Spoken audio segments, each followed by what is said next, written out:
I had an uncle like that who got to the highest levels of government. And because he was a good man, he refused to steal. His family essentially excommunicated him. In fact, there are some of them who believe that he actually stole the money, but he refused to share it. And then what did he get for all his righteousness? They owed him his pension.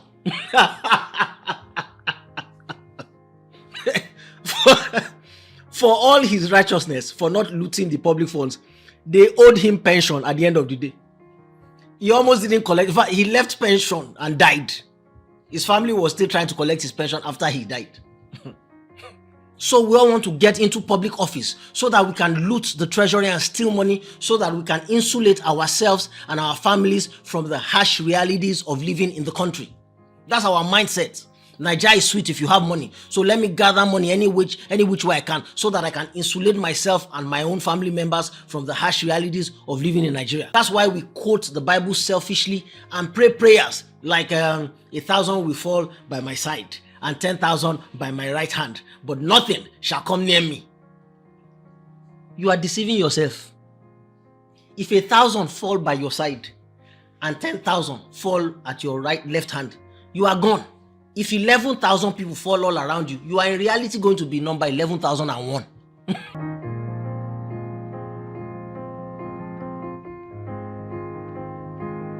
Why is it that whenever you point out anything about Nigeria that needs to be fixed, whenever you call out any area where things are bad, whenever you shout out about things that are wrong, things that need attention, whenever you speak, there's always a group of people who are quick to start attacking you and accusing you of demarketing Nigeria and painting Nigeria in a bad light. Especially if you're a person who lives in the diaspora. If you left Nigeria and you live abroad, once you speak, they start abusing and attacking you, as if you don't have a right to talk about the country because you no longer live there day to day, because you're no longer living there day to day.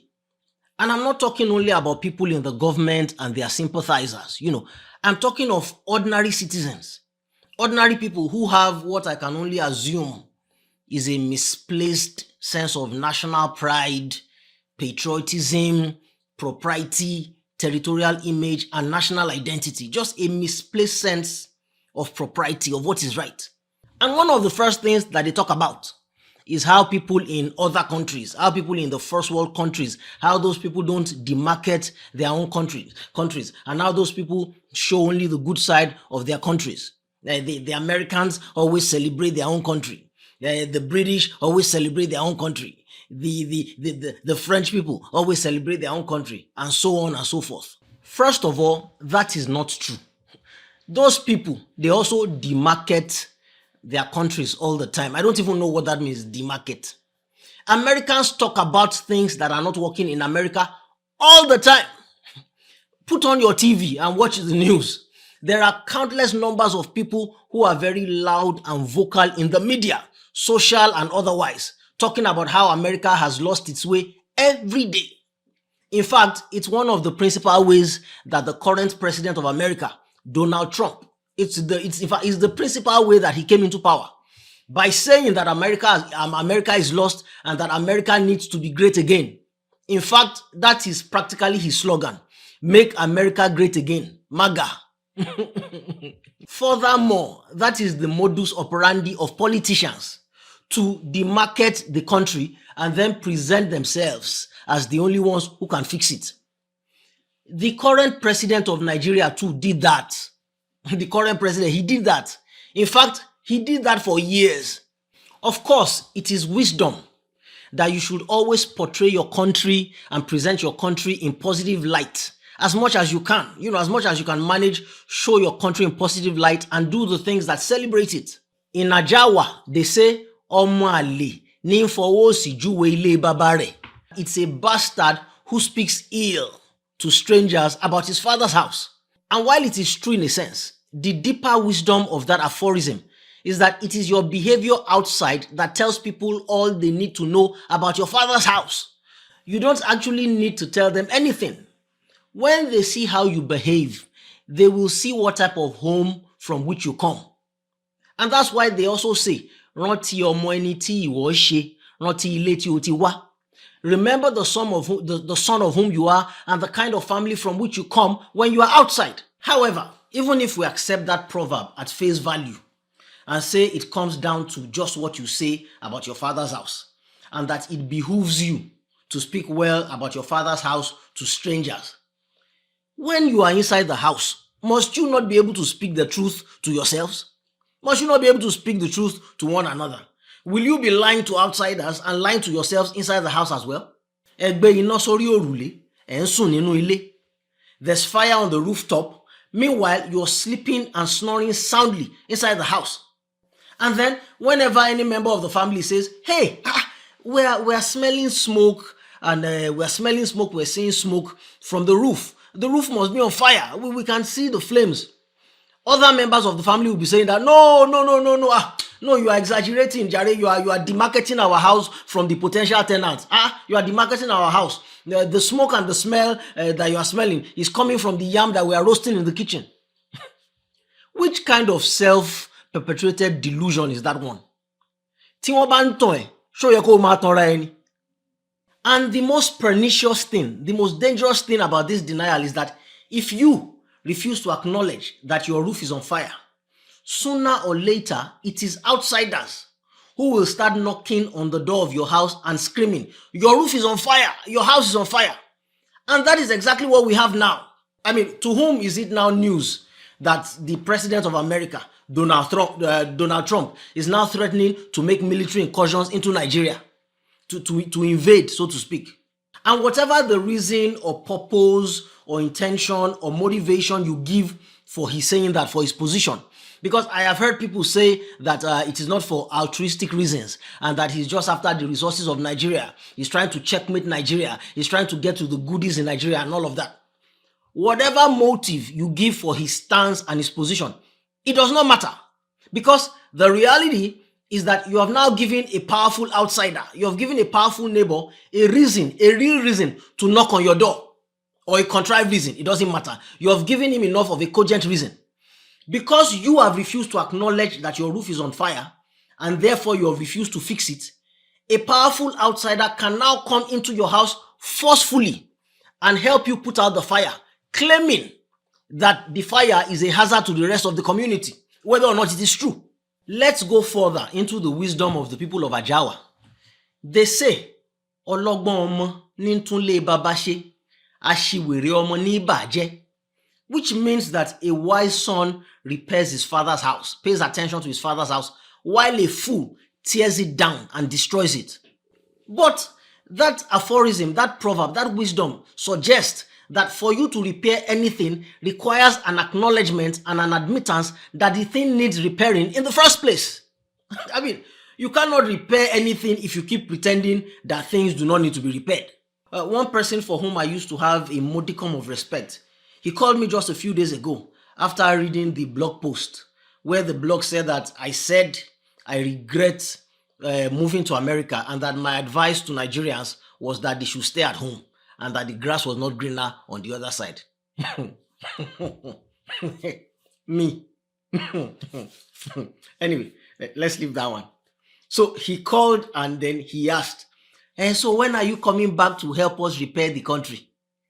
I said, sorry, sir, what do you mean? He said, I read on a blog that you said you regret going to America. And I thought to myself, and this person went to school. Oh. In fact, this person has a doctorate. This person has a PhD. And then, and then this is an older, seemingly mature person. As we say in Shogunle, but according to Carlo Cipola's laws of stupidity, and you should read that, you should research that, Carlo Cipola's laws of stupidity, not only do we underestimate the number of stupid people in circulation at any point in time, it is also that people can be stupid independent of any other factor or variable. So that a person went to school, or that they have a doctorate, or that they have money, or that they are a doctor or an engineer or anything, does not mean that they cannot be touched by stupidity. But I digress. The issue here is his point about coming back home to repair the country. And I have often heard that from some people. If all of you leave Nigeria, then who will help us repair the country? Is it not where there's an acknowledgement by the holders of the keys to the door of the house, the caretakers who hold the keys to all the rooms in the house? Is it not when they acknowledge that there's a problem that anyone can have the proper access to begin helping fix things in the house? When the people who hold the key to the store and the AC room and the heater room and where the pumping machine is and the electrical room, we used to call it the meter room in our house, and the soccer way and the waste room, the people who hold the keys to the house, when they refuse to acknowledge that there's a problem, how will you have access into the rooms to start to fix the problem? Unless you think that I am attacking the current administration in Nigeria, because that's how some people will be thinking. That's not the case. We're often quick to point fingers at whoever is in power, as though every single thing that is wrong today began with them. And that's simply not true. Across successive governments all of our life, we have developed a troubling habit of denying our problems instead of confronting them. It isn't a new pattern. It didn't just start today. Anybody will remember that at the beginning of the terrorist insurgency, over a decade ago, when the girls from Chibok, when they were kidnapped, in those early days, in those critical days, the administration of the time hesitated and they appeared to downplay the reports. Some officials of that administration even dismissed the story as a political fabrication, a so-called hoax. Meanwhile, this same United States and the United Kingdom, they were offering to help. In fact, reports later emerged that the UK's Royal Air Force, that they had located the girls within weeks of their kidnap and offered to assist with the rescue. But the Nigerian government at the time declined that offer and valuable time was lost. Now, whether or not an immediate admission would have led to a successful rescue, that's not the point. What is clear is that that delay and that denial, it cost us dearly. As one human rights activist said then, a lot could have been done to rescue those girls if we had reacted immediately. And that right there captures something about us as a nation. So it's not just one administration or one tragedy, but it's about a recurring reflex. We often deny our problems first instead of trying to solve them. All countries have their problems, including America. If you watch the news, you will see their problems like this dancing in daylight. If you live in America, before you go to a public place, somewhere at the back of your mind is a little fear all the time, especially when you're going with your wife and kids. You always have a little fear. What if a gunman comes in here? Or if you send your kids to school in America, you are praying every day that God won't let some lone gunman, some misguided person, some crazy person enter their school and open fire. That's the truth. But the difference is that they talk about it. That's the point. They talk about it. They acknowledge it. They know it's a problem. The gun control debate is always going on. It's a real subject. And while there are two sides and they argue, it goes to the highest level of government. Most importantly, they make moves to fix it, to reduce the window of the possibility of it happening or the window of the impact next time. So if you go to schools now, you will see security beefed up. You will see protocols in the school. I think every school now has at least one police car attached to the school with officers on duty full time. They overhaul the initial responders' response time. In other words, they try to learn from their mistakes. In our place, we turn the other eye as if it's not happening, just denying. And then when you talk about it, there are those people who come and attack you. You are demarketing the country. You are painting the country in bad light. You're presenting us in bad light. Let's speak to where the problems are. Let's name the problems and speak to them. We always say, let us give honor to whom honor is due. As an MC, that was one of our favorite lines when you're about to introduce somebody at a party. Yeah, ladies and gentlemen, let us give honor to whom honor is due. My next guest, blah, blah, blah. Well, the flip side of that saying is also true. Let us also give blame where blame is due. And the first place that the blame is due is all of us. Just in case you think that I'm attacking any one administration, because that's what some people will read in this. Well, you're attacking the president and the country. All of us are the problem. We are complicit in this place where Nigeria has come. Donald Trump called us a now disgraced country. All of us are complicit. As Lagbaja sang at the turn of our latest democracy all those years ago, Tabani asoko soja bara leo. If we search ourselves, nobody innocent you. Nobody is innocent. Everybody is guilty, including me. When follow you, they talk. We're all guilty.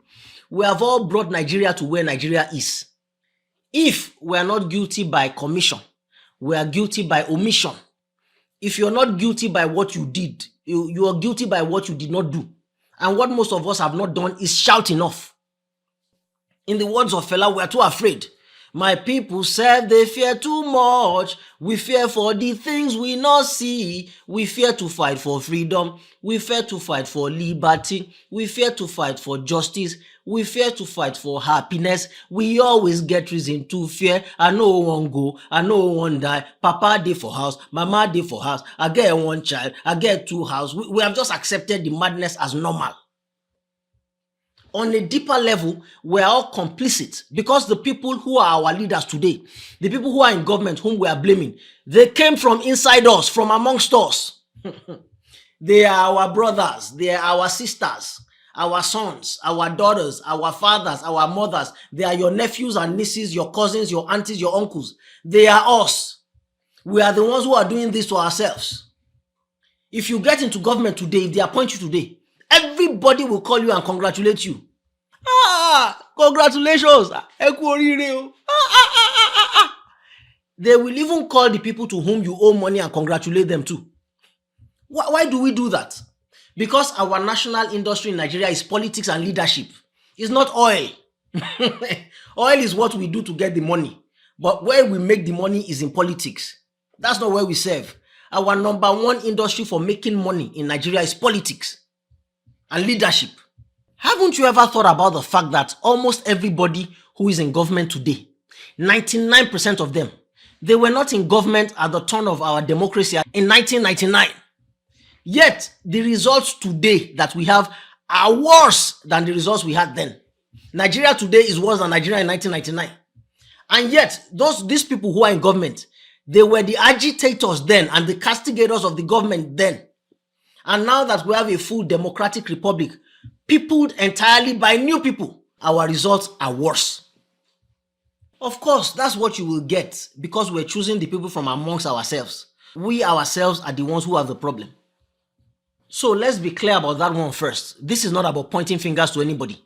In the immortal words of Chief Commander Ebenezer Obey, ẹni tó nàka kan sọmọ làkejì o, ẹni tó nàka kan sọmọ làkejì o, mẹ́rin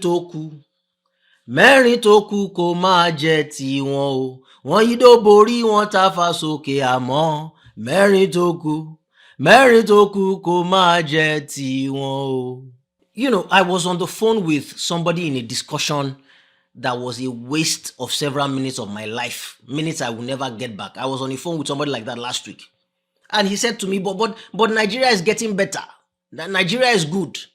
I said, how? He repeated it again. Nigeria is good because things are getting better. I didn't even know where to start with him with this kind of faulty logic. The fact that something is getting better doesn't mean it is good yet. And I won't even argue with him. I didn't argue with him or anybody. I won't argue with you whether Nigeria is getting better or not. I cannot objectively argue for or against that assertion because I don't have evidence for or against it. I don't know.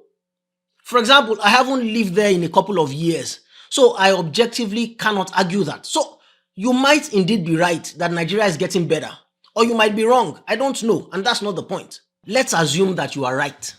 As I have said, the fact that something is getting better does not mean that it is good yet. And then I used an analogy or an imagery for him. I painted a picture. I said, if a person is involved in a ghastly motor accident, if he's involved in an accident, an auto accident, and he's brought into the emergency room at the hospital and he's in a coma, and they put him on life support, he's almost dead. If after a couple of weeks of care, he gets taken off life support and is moved into the critical care unit, that means that he has improved. He has gotten better relative to his initial state. But does that now mean that he's well? Does the fact that he was moved out of the coma unit and moved into the critical care unit, does that mean that he's now good and can be discharged to go home from critical care? Of course not. So that Nigeria is getting better does not mean that Nigeria is good yet. Nobody is arguing that things are getting better, if they are. But that doesn't mean we're out of the woods yet. So stop celebrating. We still have a lot of work to do, a lot. The proof that it is true that a country is good is seen in how that country treats its most disadvantaged citizens. That's the ultimate index. The proof that your country is good is in how it treats the poorest people of that country. It's not the skyscrapers or the airports or the GDP or the 1 or 2 roads you've done or the government programs. It's not in the relative drop of the price of the currency to the dollar and all of that. The proof that your country is good is in answering the question, how do you treat your most disadvantaged and your poorest people? That's the measure. And that truth is not peculiar to some logic or even one philosophy or religion. It's universal. And Jesus Christ said it in Matthew 25:40. Truly I tell you, whatever you did for one of the least of these brothers and sisters of mine, you did for me.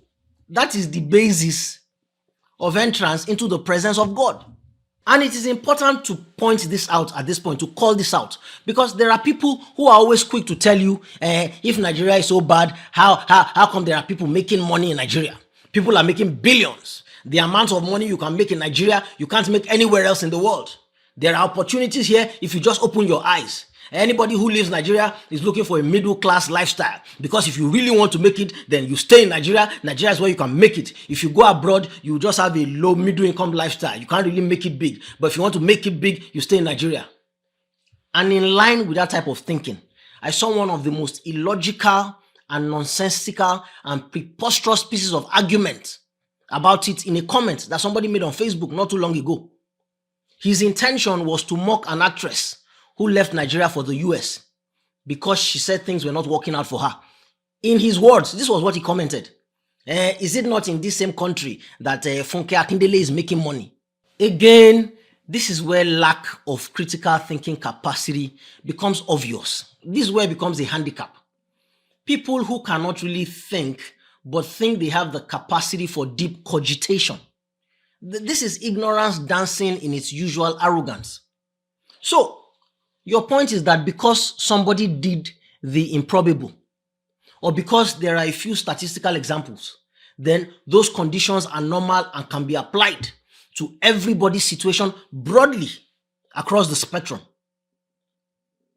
Before you make claims in an argument, or before you trot out statistics in support of your position, you must first determine whether the evidence that you are bringing forward is the exception or the rule. And so, the question you should ask yourself before trotting Funke Akindele's name forward is Funke Akindele the exception or the rule? How many Funke Akindeles do we have? I mean, of course, take nothing away from Funke, who is brilliant and hardworking and has paid her dues and is intelligent. But the logic remains. And even if for argument's sake, there are indeed people making it at scale in Nigeria, then the next question should be, are they making it because the conditions are enabling and encouraging them? Or are they making it in spite of the inhospitable and discouraging conditions?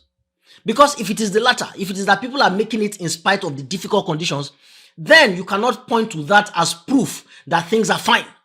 That, in fact, is an admission of dysfunction. You cannot say that the fact that some people swam in dangerous waters and they didn't drown, so that is proof that everyone should be able to swim in dangerous waters and not drown. If any country's conditions are truly good, objectively good, then many people should be able to make money, not just the exceptional few. But if only exceptional people are making it, people with extraordinary talent, connections, resources, a hard and crazy work ethic, dedication, like the aforementioned sister of mine, Funke Akindele, if only a few are making it because of their giftedness, then you've just admitted that the conditions are difficult. You've just admitted that there's a problem. So, which one is it? Are the conditions good, or are only the exceptional people succeeding in spite of all the discouragement that they have to face and they have to fight, in spite of all the bad conditions? Because you can't have it both ways. It's either one or the other. And that kind of thinking right there is our biggest problem. We worship money. I don't know if you have ever thought about it, but that is actually our religion in Nigeria. It is money. That's our national religion. Forget all the other things we do. As far as we're concerned, money is the principal proof and factor of success in life. So that as long as there are some people who are making money, then that must mean that everything is good. It doesn't matter if most people are not living well or below the poverty line. But as long as there are some people making money, then everything must be good. And that is why we say things like, if you have money, Nigeria is sweet. We pride ourselves on that saying. If you have money, Nigeria is sweet. Oh boy, Nigeria sweet if you get money. Oh. If you get money, Nigeria sweet. Low, Nigeria do. If you get money, Nigeria sweet. What we don't know is what we're actually saying every time we say that. Every time we say, if you have money, Nigeria is sweet. Oh. What we have actually said, what we have actually admitted is that if you don't have money, then Nigeria is bitter. That's what we're actually accepting that we're saying. That's the unspoken part of what we're saying. It's just logic. If you have money, Nigeria is sweet. That means if you don't have money, then Nigeria is bitter. And since that is the reality of most people who live in Nigeria, what is the conclusion, therefore? Logically. I mean, let's reason it out by logic. Let's stay here for a few more seconds. If you have money, Nigeria is sweet. That means if you don't have money, then Nigeria is bitter. Therefore, since most people in Nigeria don't have money, then and this mindset is why we have all turned to potential looters of the treasury. We have all turned to potential public thieves. That is why we enter the government and then we loot the treasury. And if you don't do it, if for any reason, because I know a few people like that who have entered government and refused to do it, it was their family members and their friends who castigated and finished them. He's a fool. Is it when he reach our own turn? Is it when he reach our own turn? If you're not going to do, let other people do now. I had an uncle like that who got to the highest levels of government. And because he was a good man, he refused to steal. His family essentially excommunicated him. In fact, there are some of them who believe that he actually stole the money, but he refused to share it. And then what did he get for all his righteousness? They owed him his pension.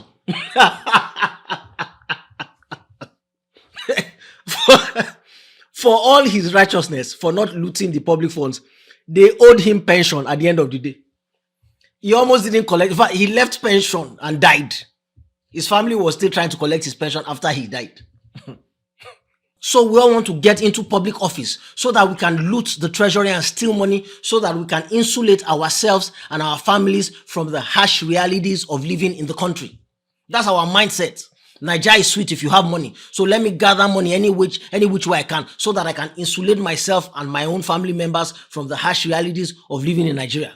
That's why we quote the Bible selfishly and pray prayers like 1,000 will fall by my side and 10,000 by my right hand, but nothing shall come near me.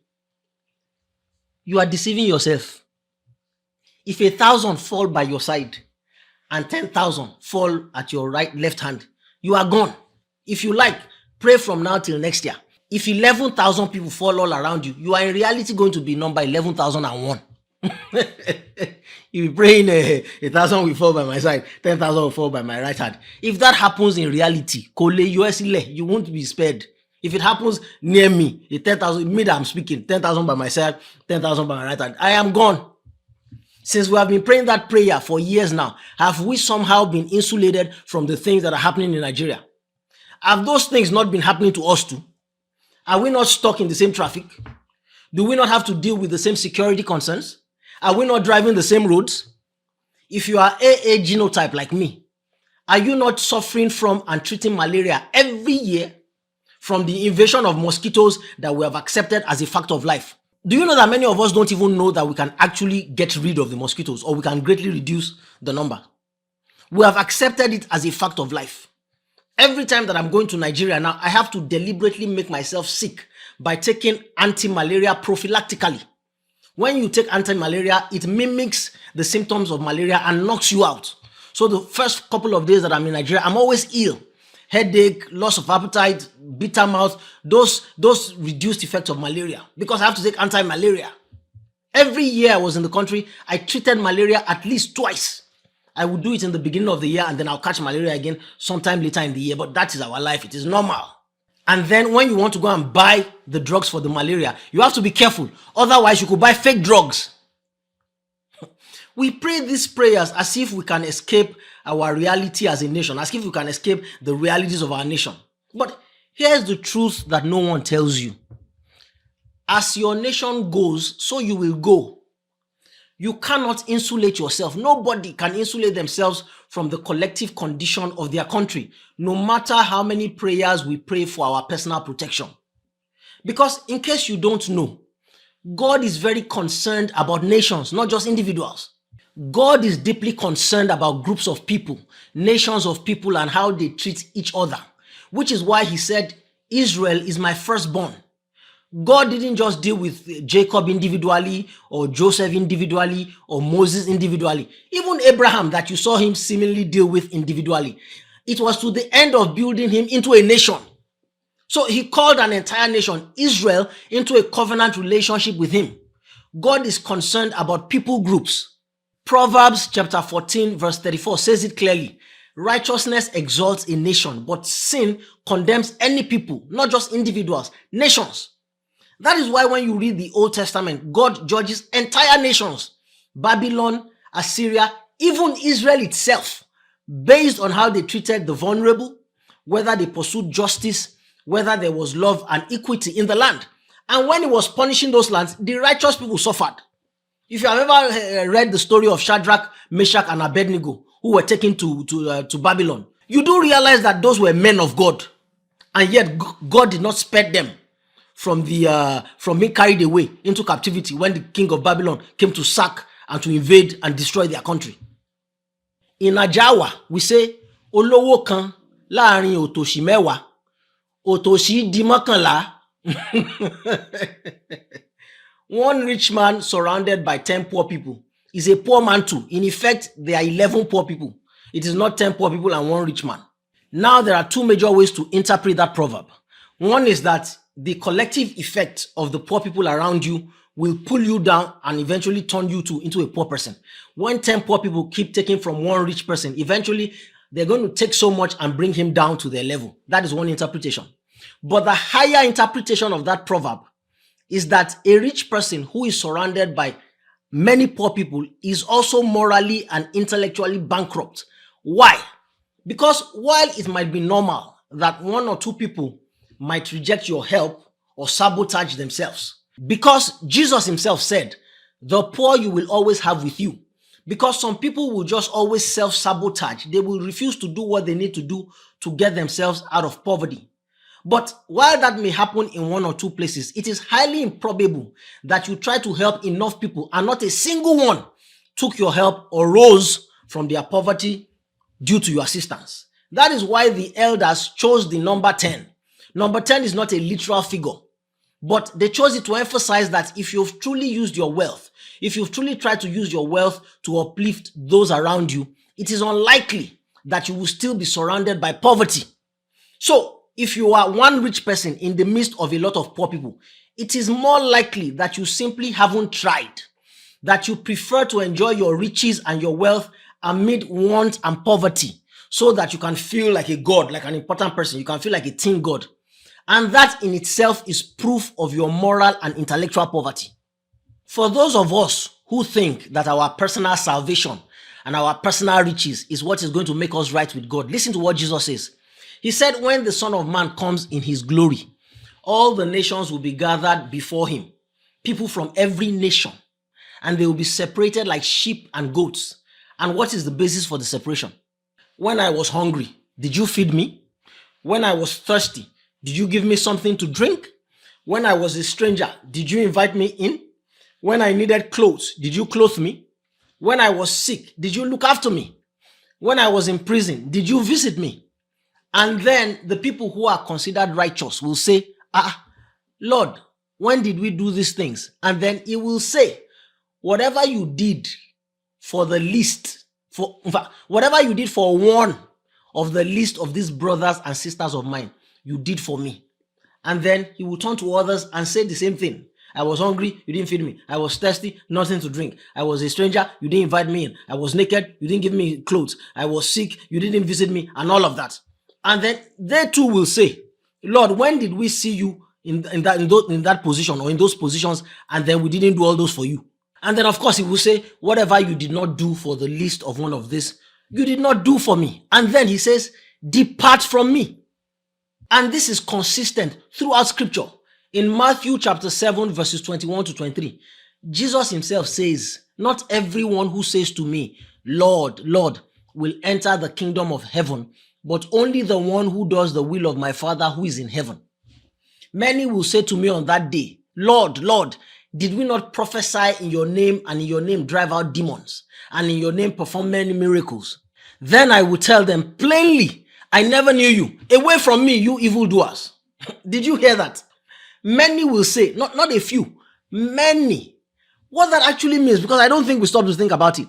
That means that there are many people right now who actually think that they are in right standing with God right now. There are many people who actually think that they are God's children right now that won't make it. Because when we read that verse, we tend to think that he's talking about people who are knowingly pretending, people who are pretending, people who know they are hypocrites and then they are deceiving the world. No. He's talking about people who actually think that they are children of God. They actually think that they are in right standing with God. Oh my shock here. James chapter 2 verses 14 to 20. It puts it even more bluntly. What good is it, my brothers and sisters, if someone claims to have faith but has no deeds, has no works? Can such faith, can your faith alone save you?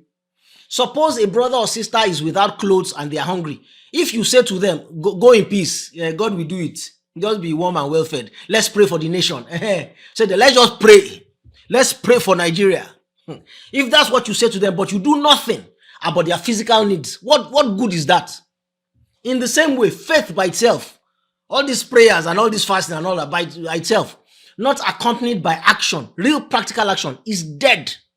He said it is not by belief. If you like, believe God passed like that. He said that doesn't mean anything because even the demons, they believe in God and they shudder. Even demons believe in God. So clearly, belief alone, the fact that you believe alone and all these faith things that we do is not enough. So let us begin to bring it all home. What is the entire point of this message? What should we do? Of course, you're smart, so you figured it out already. The entire point of this message is the entire point of the Bible.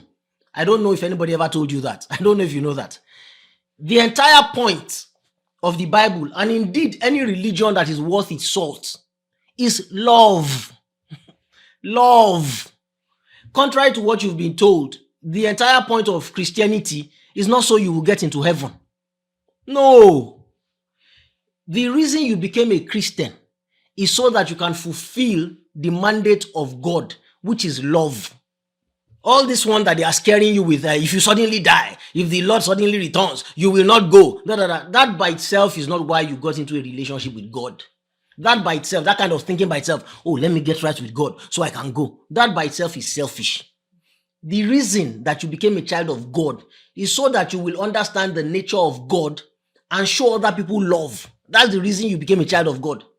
And just in case you doubt it, because I can see people now struggling as they are thinking it is paining them. The religious, they are struggling. That religious struggle. They asked Jesus, which is the greatest commandment of all? Jesus told them that in reality and in practical terms, there are only two commandments, really. There are only two. Forget all the other ones. The two are love the Lord your God and love your neighbor as yourself. And then he said in another place, but you cannot love God whom you don't see, if you don't love your neighbor whom you see. And the proof of the love is the things you do for these ones. If I love my neighbor, I will not want to harm him. I won't want to covet his wife, or rather, I won't covet his wife. I won't lie to him. I won't harm him. I won't kill him. So think about that. If we truly loved ourselves in Nigeria, we wouldn't be where we are. We wouldn't even be close. If you loved anybody, if our leaders loved us, if you love the people under you, if you claim to love the people whom you serve, if you have one single atom or cell or sentiment or nerve of love in your body, you will never steal anybody's money. They wouldn't steal our money. They won't do the things they do to us. You won't be on the road if you love people. You won't be on the road where there's traffic and then be using your siren to beat other people. There's a friend of mine years ago. They busted his mouth. The baton hit him through the window of his car and hit his mouth. You steal money and you see people being killed every day by crime every day and you don't care. Our minds are hardened. Say, Okonwati D. You Nigeria, Okonwati D. I want shayo ninu baje. And when you speak, they will say you want to demarcate. Oh God. So that's the point of this message. Love. It is something we lack in Nigeria. We lack it a lot. We know for a fact that our leaders are stealing. We know it. And yet, no problem. That's our life. Because one day, don't let's talk too much. Because one day, even we too might get there and we will do our own too. And let's be clear, this isn't even about leadership alone. It's at the individual level. As I said, we're all culpable. I once witnessed one of the worst accidents when we're living in Victoria Land then. One of the worst accidents I'd ever seen. I was at the traffic light. You know, the traffic light at the intersection of Adetokunbo Ademola and, Ozumba Mbadiwe. Just opposite Civic Center, beside 1004. The light turned green for us. It was about 11 p.m. at night. The SUV in front of me, the luxury SUV, moved across the road and I moved too. If it had been me, I would have been the one in the accident. As the SUV moved, from law school, a commercial bus was coming and completely ignored the red light. And at full speed, he ran into that luxury SUV and took both cars off the road. Now, that same kind of driver now will get to his house that night. We don't have light. Oh, our leaders. And he will start cursing. And he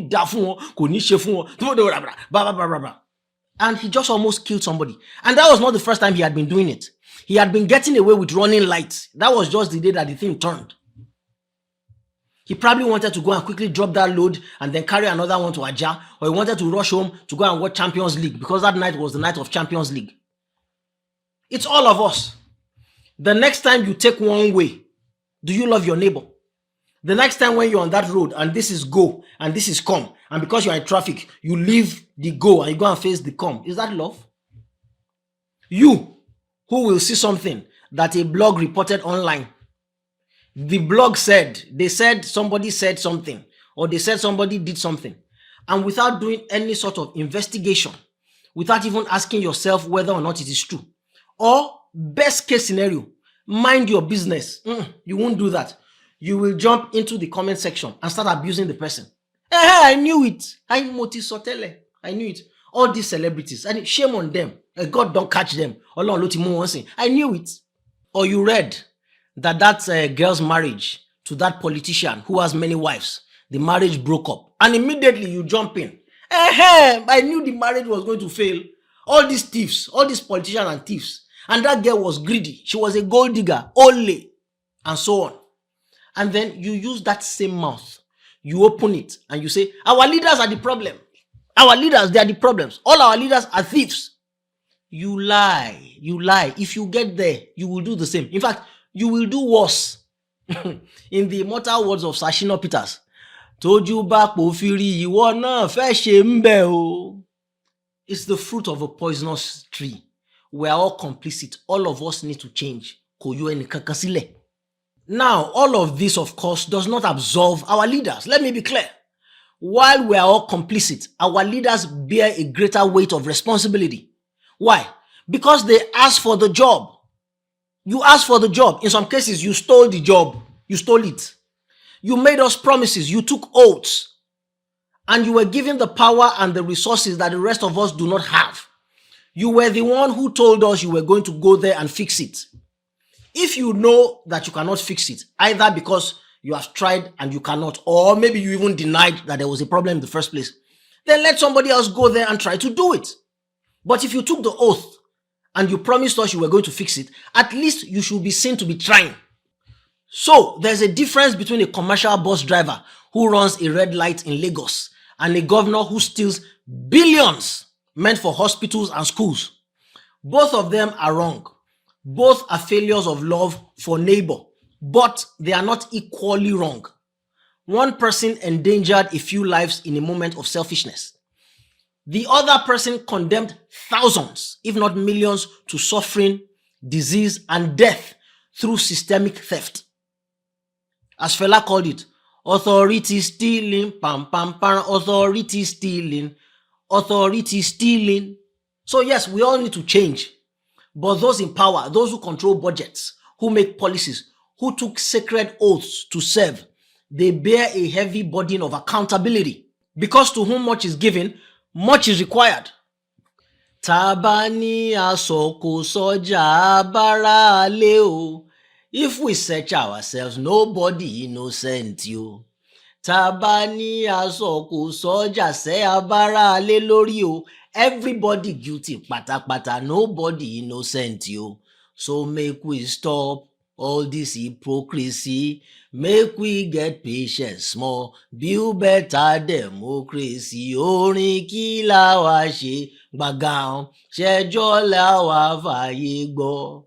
Kí la wá ṣe ó sú mi ò ṣe báyé la wá jẹ níbí, ẹ bá fìyẹn lẹ̀ kẹjẹ àjàyè orí níbí. Bó bá dọ̀la kámi àbá wàhálà wa lọ. He sang that song in the early 2000s. I was in my final year in the university when he sang that song. Final year to graduation. I've graduated now 25 years ago. This is where we are. We're supposed to be building democracy then. Here we are. And again, when we talk, if you speak now, this one that I have done now, who knows what trouble I will get into this week now? Because every week now, it seems for me now, it's every week, 1 week, one problem. It was the name of a book that I read when I was in primary and secondary school. I don't know if you remember that book, 1 week, one problem. Everything I say now, 1 week, one problem. Who knows the wahala? Talo mo to wani mo dancing this week. But we should speak the truth to ourselves.